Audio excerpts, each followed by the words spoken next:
when I started this hobby when I was 8 years old, when I visited a model shop.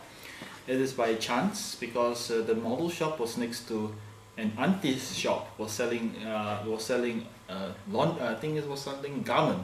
It's a garment shop.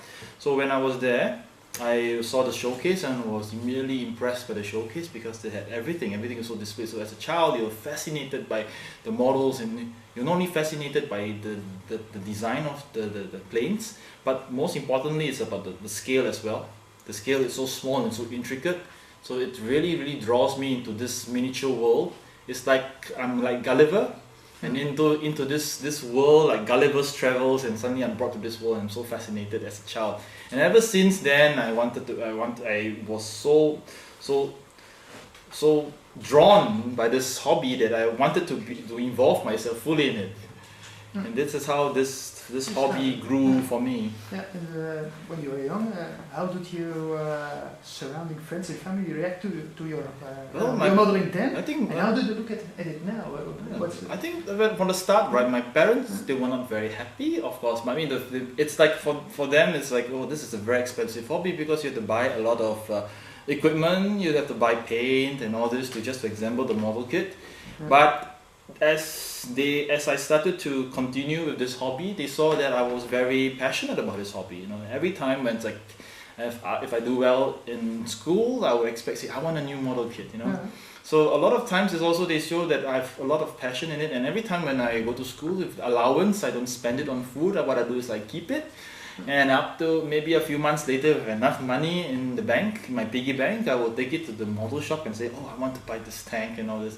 So they see the passion that I have for this hobby, and they allow it because it is good, because it is a good hobby, because in doing so as well, it helps to cultivate discipline in me, and I don't mix into bad company, because when I go to the model shops and all these people are more mature, they are more elderly, more experienced, and most of them are generally very nice and very friendly. And this is also one of the reasons why this hobby stuck with me for a very long time. Yes. And your study, probably the study for me, my background, I was an art student before. Actually, what I wanted to do is that I was so passionate about this modeling, is that I wanted to be a professional. And I can remember it was much later, when I was about 10 years old, and I went to the model shop again, and I was introduced to Francois Verlinden's Verlinden Way series of books, and like, wow, the first book I bought was from Francois Verlinden. It's a second volume. It's like I was going through all the books almost every day. It's like, oh, seeing how he built the kits and into dioramas and all this. And soon I realized that, oh, not only is volume 2, there's volume 1, volume 3, volume 4, and the things that I started to save my money to want to acquire more works from Francois Verlinden. And so I would say Francois Verlinden was one of the biggest influence for me when I first started modeling.